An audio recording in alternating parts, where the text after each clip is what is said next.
bonjour à tout le monde. Merci beaucoup à tous les vaillants qui ont eu le courage de braver cette pause postprandiale pour la dernière session de cette 30e édition des Gilards. Donc moi je suis Julien Bialet, je suis médecin anesthésiste au CHU de Lille et j'ai du coup le plaisir de co-modérer cette session avec... Avec moi, du coup moi je suis Lise Tellier, je suis aussi anesthésiste réanimatrice au CHU de Lille. Voilà. On va vous proposer de faire un petit changement par rapport au programme qui était prévu, c'est-à-dire qu'on va commencer avec l'intervention de la docteure Lucilia Bézu de l'Institut Gustave Roussy, qui est en visioconférence avec nous, qui va nous parler des traitements anticancéreux et de leur impact sur notre prise en charge en anesthésie-réanimation. On vous laisse la parole. Bonjour, merci beaucoup. Merci pour l'invitation et je m'excuse de ne pas pouvoir être présente physiquement et de me permettre de le faire en distanciel, mais ça va rester une présentation quand même dynamique. Alors, je partage l'écran. Est-ce que vous voyez? Oui, je vois que vous voyez. Donc, c'est parfait. Hop. Donc, on va parler aujourd'hui des traitements anticancéreux, aussi bien les conventionnels que les non conventionnels, mais qui commencent à arriver absolument partout et que vous allez rencontrer quel que soit votre type d'exercice et de pratique. Donc, très rapidement, on va voir les points vraiment forts et fondamentaux des chimiothérapies, la radiothérapie, puis on va rentrer un peu plus dans le vif du sujet avec l'hormonothérapie, les thérapies ciblées et enfin l'immunothérapie. Donc les chimiothérapies, les généralités, ça vous le savez, ça vous donne des nausées, vomissements, des diarrhées, un retard de vidange. Il faut vraiment bien penser à prescrire des antiémétiques en prémédication, à faire une induction en séquence rapide et à penser à prescrire un ionosant et une fonction rénale la veille. La plupart des chimiothérapies vous donnent des pancytopénies. La règle est de programmer la chirurgie 4 semaines après la dernière cure de chimiothérapie. Vous pouvez réduire le délai après concertation à 3 semaines en cas d'urgence oncologique. Alors, qu'est-ce que c'est qu'une urgence oncologique? C'est soit une tumeur qui progresse extrêmement vite et on ne veut pas perdre le bénéfice de la fonte tumorale par la chimio, ou bien c'est une tumeur qui est mal placée et qui va menacer les voies aériennes ou bien un vaisseau. Il faut toujours penser en cas de chimio récente, c'est-à-dire un mois avant la chirurgie, à demander une NUM la veille, mais vraiment la veille de la chirurgie, parce que la cinétique des lignées du sang peut être extrêmement rapide. Et il faut des neutrophiles, attention, pas des leucocytes, des neutrophiles supérieurs à 1000. À Gustave Roussy, concernant les plaquettes, on autorise jusqu'à 80 000, notamment pour les gestes invasifs comme la pose d'une péridurale. Ce que vous savez peut-être un peu moins, c'est en cas de chimio récente, donc dans le mois qui précède la chirurgie, vous allez avoir une diminution des résistances périphériques et dès que vous allez induire, vous allez avoir une chute de tension qui ne va pas répondre au remplissage. Et nous, très facilement, on débute de la baby noradrée dès l'induction. Quelques spécificités, je vais juste parler de 4 types de chimiothérapie extrêmement fréquentes. Les patients qui ont du 5FU, ça vous donne un spasme coronarien, mais c'est uniquement au moment de l'injection. Vous pouvez être confronté à ça si vous faites des chips digestives, puisqu'on injecte du 5FU 30 minutes avant le bain d'oxaliplatine. Donc, si vous avez un spasme coronarien péropératoire, il n'y a pas grand-chose à faire à part attendre et donner des dérivés nitrés. Les patients qui ont eu des taxanes et des anthracyclines, c'est cardiotoxique et c'est dose dépendant. Ça vous donne des insuffisances cardiaques systoliques et ou diastoliques et surtout, c'est toujours irréversible. Ça peut même s'aggraver à distance si le patient a des facteurs de risque cardiovasculaires ou d'autres stress cardiaques. Vous devez toujours récupérer un bilan cardiaque récent avant la chirurgie. La bléomycine, vous pouvez la voir en cas notamment de traitement de tumeurs testiculaires chez les hommes. Ça vous donne des fibroses pulmonaires. En général, les oncologues prescrivent GADUS du sang, EFR, radio du thorax avant et après traitement. Vous devez récupérer ce bilan ou en demander un si vous n'en avez pas un récent. Parce qu'une fois que la fibrose est installée, elle est installée, ça vous donne des syndromes restrictifs et il vous faut absolument une DLCO parce que ça vous donne des atteintes de la diffusion. En cas de syndrome restrictif et d'atteinte de la diffusion, pas d'halogénée, on fait de l'évoque-diprivant et on fait attention à ne pas faire des FiO2 élevés. Et enfin, le cisplatine, prescrit très largement, notamment dans les cancers de l'ovaire, c'est néphrotoxique, tubulopathie et atteinte vasculaire. Demandez toujours un ionosang avec une fonction rénale. C'est des patients qui doivent être hyper hydratés. Et même si la fonction rénale est normale, ne prenez jamais de retard de remplissage ni de retard de prise en charge d'hypotension, parce que ce sont des néphrons qui sont extrêmement fragiles et des patients qui vont être plus facilement atteints d'insuffisance rénale. La radiothérapie, il y a 2 messages que j'aimerais vous faire passer. En cas d'irradiation cervicale, ce sont des patients qui vont être difficiles à ventiler et à intuber. Ils peuvent même avoir un véritable blindage. Et en cas d'irradiation médiastinale, méfiez-vous des patients irradiés, notamment avant 1995, parce que la radiothérapie n'était pas guidée par l'imagerie, donc c'était des très grandes doses et non ciblées. C'est typiquement les patients de 50 ans et plus qui ont eu un Hodgkin dans l'enfance et qui vont faire des infarctus, et des femmes de 70 ans et plus qui ont été irradiées pour un cancer du sein gauche. Ces patients, vous pouvez les repérer car c'est souvent des patients qui ont 4 points de tatouage pour la radiothérapie, alors que maintenant on n'en fait plus qu'un. Il vous faut absolument, pareil, un bilan cardiaque récent avant la chirurgie. Donc maintenant, on rentre un peu plus dans le vif du sujet. Donc l'hormonothérapie, vous en avez très certainement vu, c'est soit l'inhibiteur de l'aromatase, soit des antirécepteurs aux œstrogènes. C'est prescrit en cas du cancer du sein localement avancé ou métastatique qui sont positifs aux récepteurs hormonaux. Alors pourquoi? Dans votre corps, au niveau des surrénales, les androgènes sont transformés en œstrogènes par l'aromatase. Et l'œstrogène va agir sur les récepteurs à l'œstrogène présents sur les cellules tumorales et activer la prolifération des cellules tumorales. Donc l'hormonothérapie bloque l'enzyme aromatase et empêche la transformation en œstrogène. Et vous savez que les œstrogènes endogènes sont protecteurs notamment pour toutes les maladies thromboemboliques et vasculaires. Donc, si vous avez une baisse de la synthèse des œstrogènes, vous augmentez le risque de maladies thromboemboliques. Il est conseillé d'arrêter l'hormonothérapie 10 jours avant une chirurgie à risque thrombotique. Donc, typiquement, quand vous avez une chirurgie plastique de type Dieppe pour reformer un sein, il faut arrêter l'hormonothérapie. Si c'est juste le tatouage du mamelon, vous continuez, il n'y a pas de problème. Alors, les thérapies ciblées, ça c'est un mot aussi que vous allez commencer à entendre et à voir. En fait, vous les connaissez, mais sans le savoir. Ce sont des molécules qui ciblent une voie de signalisation très particulière, celle du VEGF, donc le facteur de croissance vasculaire. Cette voie de signalisation, elle est activée dans toutes nos cellules saines comme cellules tumorales, puisqu'elle permet la prolifération cellulaire et la formation des vaisseaux. Vous avez 3 familles de thérapies ciblées. Les inhibiteurs directs du facteur de croissance VEGF. Donc lui, vous le connaissez bien, c'est l'Avastin. Donc ça, c'est la marque. La molécule, c'est le bevacizumab.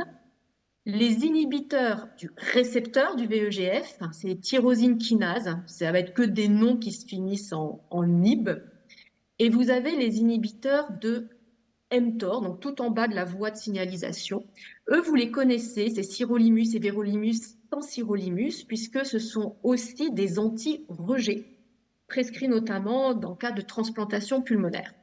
Alors, qu'est-ce qu'on fait de ces molécules? C'est très simple pour le moment, il n'y a strictement aucune recommandation pour le périopératoire, donc je vais juste vous donner des conseils sur quoi faire avec ces molécules. Alors, ce qu'il faut déjà savoir, c'est que les thérapies ciblées sont prescrites uniquement en cas de cancer avancé, métastasé, donc de maladies extrêmement évoluées. Pour tout type d'organes, poumon, côlon, rein, ovaire, sein, sarcome, thyroïde, poumon, foie, enfin vous pouvez l'avoir pratiquement pour tout. Ces molécules, elles ne font pas la différence entre des tumeurs, enfin des cellules tumorales et des cellules saines.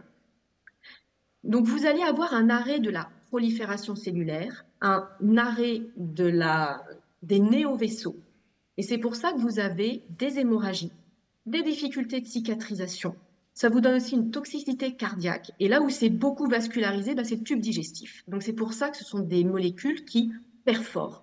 Et en général, quand les patients ils sont notamment sous Avastin, les chirurgiens ne veulent pas y toucher et à juste titre, parce que plus ils y touchent, plus ça se déchire, les anastomoses ne se font pas.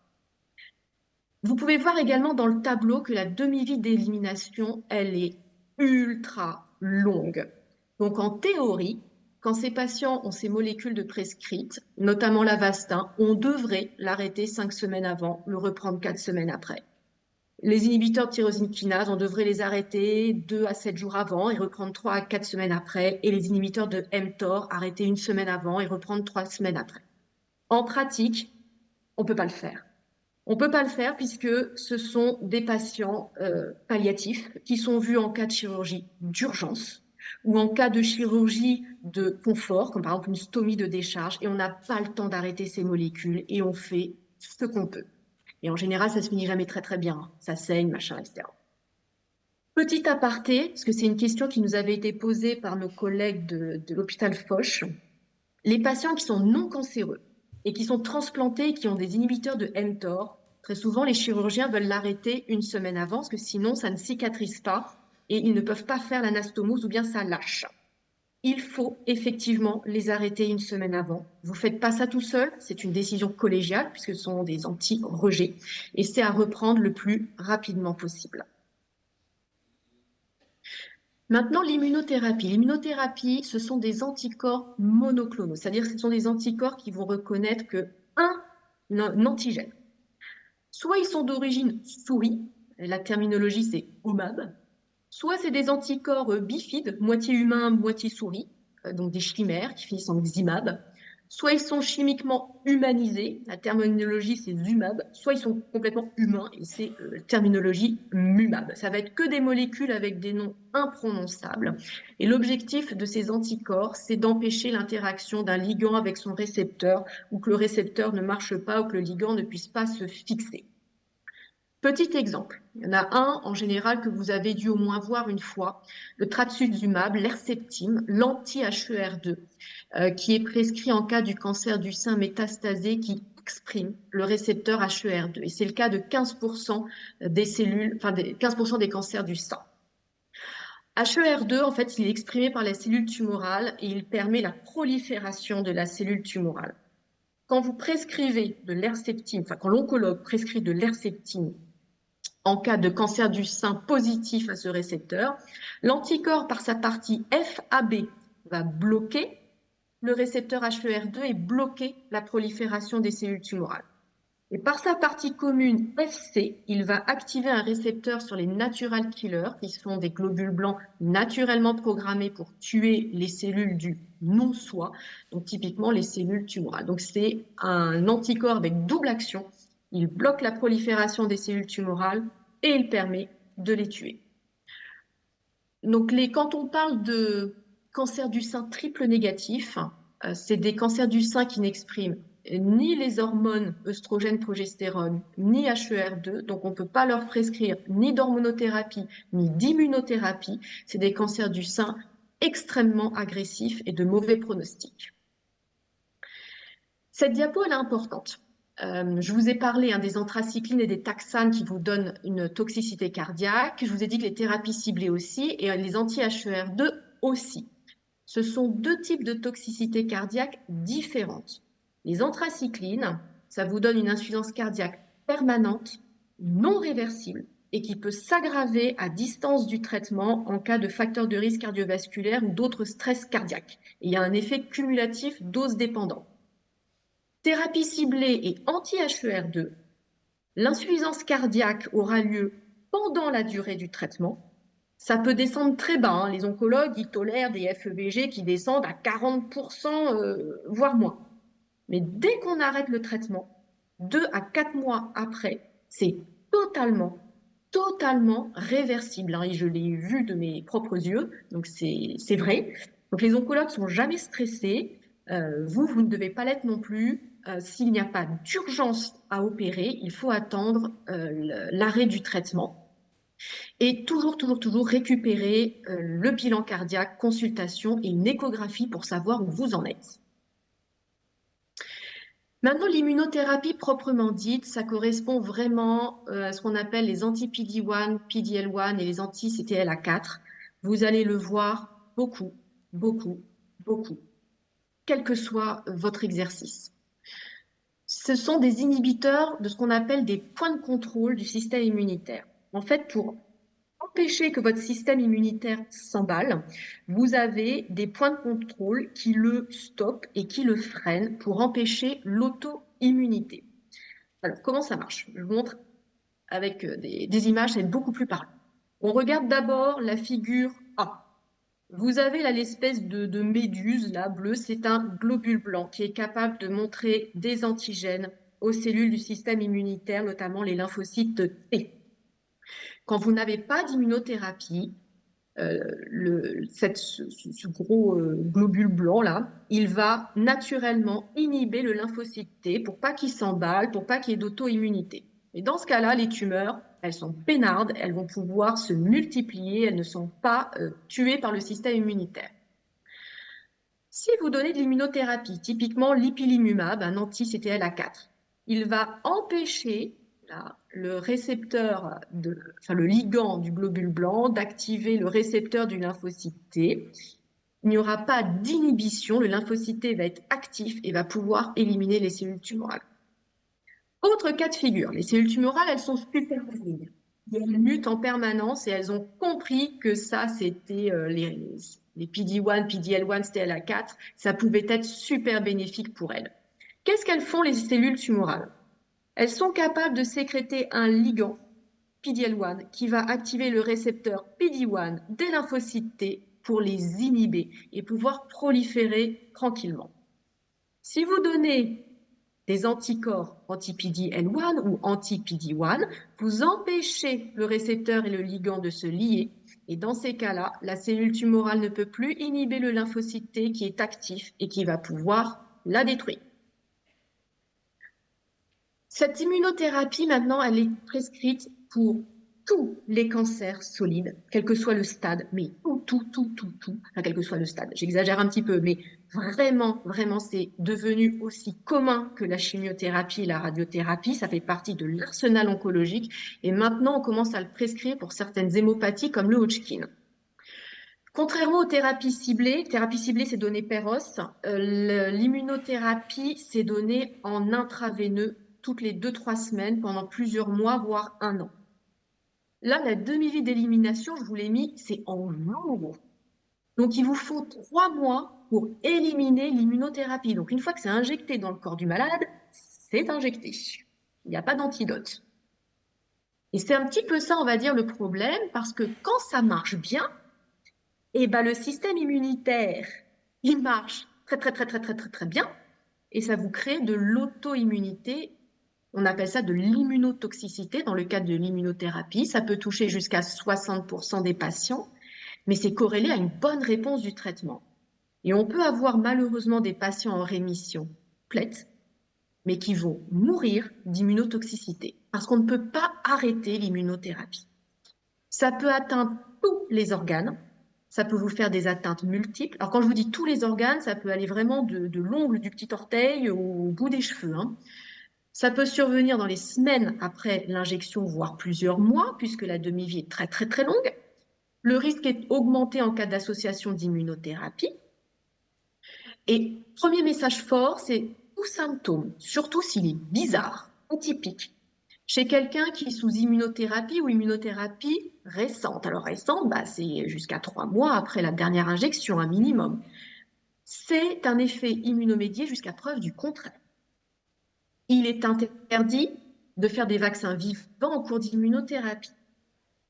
Si vous avez une suspicion ou un effet immunomédié vrai, vous ne gérez pas ça tout seul. Vous appelez l'oncologue, vous appelez un spécialiste d'organes ou vous appelez un interniste. Les internistes sont très bons en immunotoxicité parce qu'il y a tous les anticorps super bizarres à doser. et il y a une discussion sur l'arrêt de la prochaine injection. Très souvent, c'est un traitement symptomatique qu'il faut faire, associé à des corticothérapies. Une des immunotoxicités les plus fréquentes, c'est la néphrite tubulo-interstitielle ou la toxicité digestive. Attention en cas d'association avec les AINS, IPP, IEC et Sartan. Il n'y a aucune contre-indication absolue, que des contre-indications relatives. Et toute maladie auto-immune préexistante augmente le risque d'immunotoxicité. Autre message important, l'immunothérapie n'augmente pas le risque de survenue d'infection. Vous n'avez aucune recommandation pour le périopératoire jusqu'à présent, et j'espère que ça va venir bientôt. Par contre, vous avez un référentiel des bonnes pratiques de l'INCa qui est sorti en novembre 2024, qui est accessible sur Internet et qui est vraiment bien fait. Ça, c'est juste pour vous montrer que ça peut absolument tout toucher, et je vous ai encadré les cas qui sont survenus chez nous ou bien à des collègues. Donc la myasthénie, nous on s'en est rendu compte quand le patient est resté curarisé. Le syndrome coronarien, toutes les pathologies bulleuses cutanées, la pneumopathie immunomédiée extrêmement fréquente, et puis les néphrites tubulo-interstitielles. On va juste voir rapidement 6 atteintes ultra fréquentes et extrêmement graves. La pneumopathie immunomédiée, la clinique, il n'y aura rien de particulier, ce sera comme n'importe quelle pneumopathie. Au scanner, ça peut tout vous donner comme image. Et le diagnostic, ce sera au fibro-LBA. Le LBA sera bourré de lymphocytes T. La seule chose à faire, c'est discuter l'arrêt de l'immunothérapie, les corticoïdes. Traitement symptomatique, ça peut aller de l'oxygénothérapie à la ventilation mécanique. Et surtout, nous, on se bat avec les oncologues. On ne met pas des antibiotiques et des corticoïdes d'épreuve comme ça à l'aveugle. Le cas de l'insuffisance surrénalienne primaire immunomédiée, faites attention, ça peut être fulminant.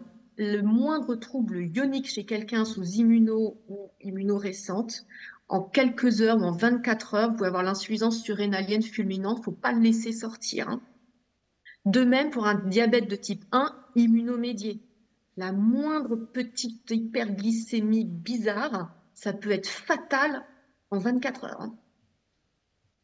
Donc la néphrite, on en a déjà parlé, et puis les autres cas de figure d'atteinte cardiaque, syndrome coronarien, cardiopathie, Takotsubo, ça va vous donner les mêmes signes cliniques.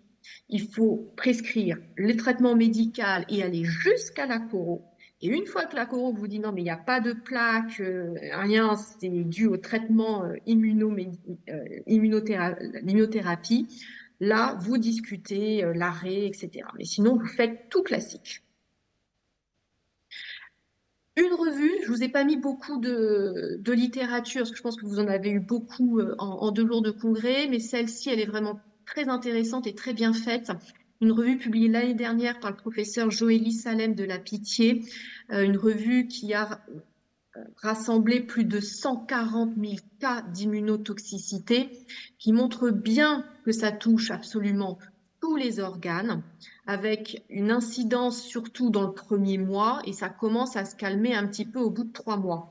Et ce qui est très intéressant, c'est qu'on peut voir que certaines pathologies immunomédiées peuvent survenir jusqu'à 1 an après l'immunothérapie. Toutes les atteintes bulleuses, vitiligose, sarcoïdose, pancréatite, diabète. Donc très très très grande méfiance, même dans l'année qui suit. Autre message fort de la revue, quand vous avez des atteintes de type myocardite, myasthénie, cutanée, myosite, pneumonie, ça correspond jusqu'à 20 à 28% de mortalité. Et tout compris, les patients sous immunothérapie, c'est 12% de mortalité. Donc, on va être confronté à un problème de santé publique parce qu'une personne sur 3 va avoir un cancer dans sa vie. Parmi ces personnes, la majorité, la très grande majorité, va avoir de l'immunothérapie. Donc, vous vous rendez compte que ça va être un souci pour oncologues, mais également anesthésistes, réanimateurs. Pour les prendre en charge, il va falloir bien connaître ces traitements. Alors, les patients sous immunothérapie, ils ont un bilan clinique très large. C'est fait par l'oncologue. Vous n'avez pas à le faire, mais il faut récupérer le compte-rendu oncologique. Quand vous êtes dans des centres de lutte contre le cancer, c'est assez rapide. Quand vous êtes dans un centre non spécialisé ou bien à distance de l'oncologue, il va falloir vraiment essayer de récupérer le compte-rendu et le dossier. Et je vous invite à ne pas donner le feu vert à la chirurgie tant que vous ne l'avez pas récupéré.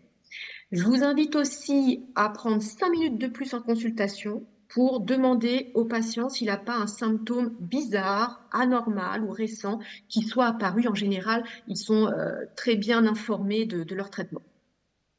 Ce sont aussi des patients qui ont régulièrement un bilan biologique monstrueux, mais absolument monstrueux.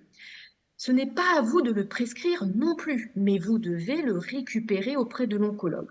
Vous faites votre bilan préopératoire traditionnel selon la chirurgie et le moindre résultat anormal que vous ne pouvez pas expliquer chez un patient sous immunothérapie ou immunorécente, surtout dans les 3 derniers mois, vous demandez un avis spécialisé. Typiquement, l'anémie que vous ne comprenez pas chez un patient qui n'est plus sous chimio, ça peut être une anémie auto-immune. Donc, attention. Je conclus et donc je résume. Chimiothérapie. La chirurgie est autorisée 4 semaines après, 3 semaines en discussion. Il vous faut des neutrophiles au-dessus de 1000. Radiothérapie, on se méfie en cas de radiothérapie cervicale ou médiastinale, surtout si c'est avant 95. L'hormonothérapie, on arrête 10 jours avant une chirurgie à risque thrombolytique. Thérapie ciblée, ça va concerner des patients palliatifs. Le plus souvent, vous n'avez pas le temps d'arrêter. Il y a un risque hémorragique, cardiaque, de retard de cicatrisation. L'immunothérapie, traitement extrêmement fréquent, effets indésirables multiples, fréquents, qui peuvent être de frustre à extrêmement graves et engager le pronostic vital. Les risques diminuent 3 mois après l'arrêt, mais peuvent persister, on l'a vu, jusqu'à 1 an.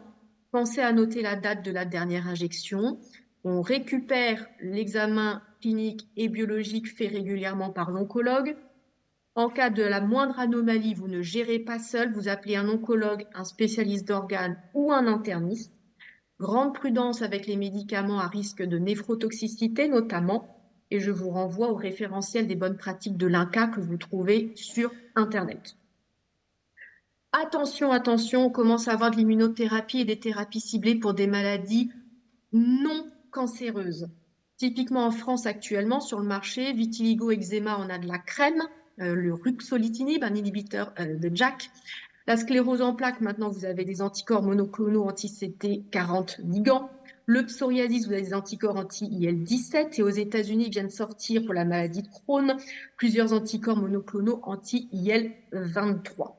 En fait, toutes les maladies auto-immunes d'étiologie inconnue que l'on traitait jusqu'à présent par des fortes doses de corticoïdes, les corticoïdes vont être remplacés au fur et à mesure par des immunothérapies et des thérapies ciblées. Donc, grande prudence dès que vous voyez des médicaments bizarres avec des terminologies en inhib, imab, umab, zumab, omab. Regardez sur Internet ce que c'est et n'hésitez pas à demander au prescripteur s'il y a des problèmes cliniques ou biologiques récents sous ce traitement. Enfin, si vous voulez en savoir plus, on a un DU, c'était un peu le moment pub, un DU d'onco-anesthésie réanimation à Gustave Roussy. Pour cette année, les inscriptions sont closes, mais on va ouvrir au mois de mai pour l'année prochaine. Et vous avez 2 livres, un livre d'onco-anesthésie, un livre d'onco-réanimation que vous pouvez acheter strictement partout, même sur Internet, Fnac et Amazon, où vous pouvez retrouver le contenu de cette présentation et plus de détails pour savoir quoi faire avant, pendant et après une chirurgie oncologique. Et je vous remercie pour votre attention.